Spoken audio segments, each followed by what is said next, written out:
Durga music Khajauli बाजार।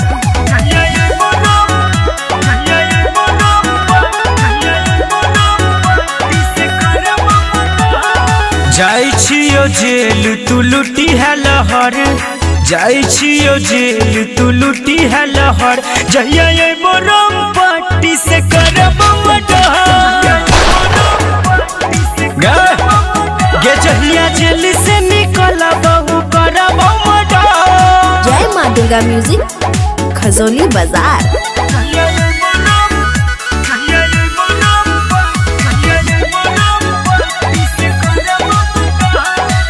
केहन हमरा से धोखा केले, प्यार में गुंडा बनाई देले। हमरो से निक तोरा भेटलौ लभर, कते छौ छौरी तोर करे जा पत्थर। पेन्हे पर तो सारी तोरा उजला कलर, तोरा पेन्हे वो सारी उजला कलर। जहिया ये बोरम पोटी से करब मडहर गे, जहिया जेल से निकल बहु करब मडहर। जय माँ दुर्गा म्यूजिक खजोली बाजार।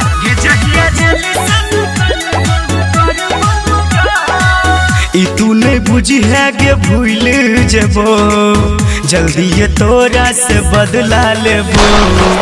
खून के धार बहा देबोगे, हमू के छियै बता देबोगे। रही जतो देखते है गाम शहर, रही जतो देखते है गाम शहर। जहिया ये बोरम पट्टी से करब मडहर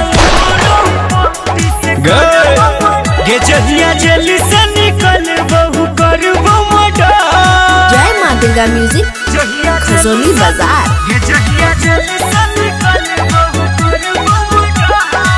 छोरा पंकजवा के पागल केले, जोगे पलनिया के करो नहीं भेले। भाई के गरमी उतार बोगे, बापू के चेहरा सफारा बोगे। मैं के भेजा देबो मधुबनी सदर, तोरा मैं के भेज देबो मधुबनी सदर। जहिया ये बोरम पट्टी से करब मडहर गे, जहिया जेल